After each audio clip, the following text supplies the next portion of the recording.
પન્નાની ઘટના પર રાજ્યના ગૃહપ્રધાને મોટું નિવેદન આપ્યું. પથ્થર મારનાર કોઈ પણ વ્યક્તિ હશે તેને છોડવામાં નહીં આવે.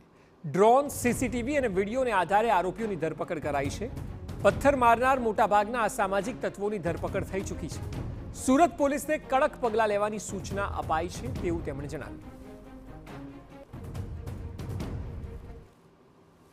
સુરત શહેરમાં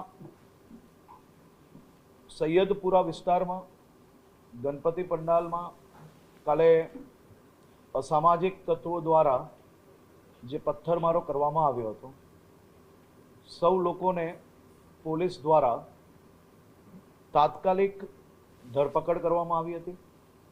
આખી રાત દરમિયાન વિસ્તારની અંદર કોમ્બિંગ કરીને જે લોકો દ્વારા પોતાના ઘરોની બાલ્કની, ટેરેસ પરથી અને અલગ અલગ જગ્યા પરથી જે પથ્થરમારો કરવામાં આવ્યો હતો તે સૌ લોકોને ડ્રોન, સીસીટીવી અને અન્ય વિડીયોના વિઝ્યુઅલ્સના માધ્યમથી ધરપકડ કરવામાં આવી છે. સુરત હિંસા બાદ ગુજરાત સરકાર એક્શનમાં છે. પથ્થરમારા સાથે સંકળાયેલા તમામ સામે કડક કાર્યવાહી થશે. કેટલાક લોકો ઘરમાં છુપાયેલા હતા. પથ્થર મારનાર કાયદાની સાથે સમાજના પણ ગુનેગાર છે. લોકોને શાંતિ જાળવવાની સરકારે અપીલ કરી છે. જે સગીરો પકડાયા છે તેમની પણ પૂછપરછ કરવામાં આવશે.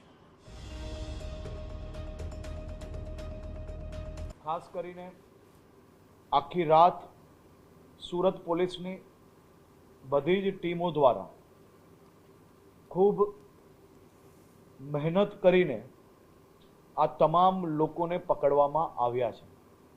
અનેક લોકો પોતાના ઘરની બહાર દરવાજામાં લોક લગાડીને અંદર છુપાયેલા હતા. કોઈક પડદાની પાછળ તો કોઈક ઉપર અભરાઈ પર બી છુપાયેલું પોલીસે પકડ્યું છે.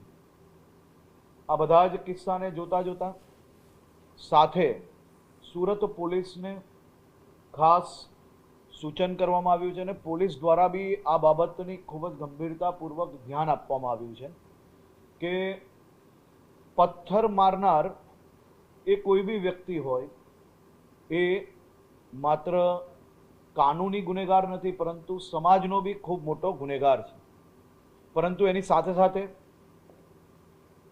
પોલીસ કમિશનર શ્રી દ્વારા એમની આખી ટીમને પહેલાં જ ખાસ સૂચના આપવામાં આવી હતી અને આજે ફરી સૂચના આપવામાં આવી કે કોઈ બી વ્યક્તિ ભૂલથી બી એક બી બેગુનાહ વ્યક્તિ આમાં ફસાવો ના જોઈએ.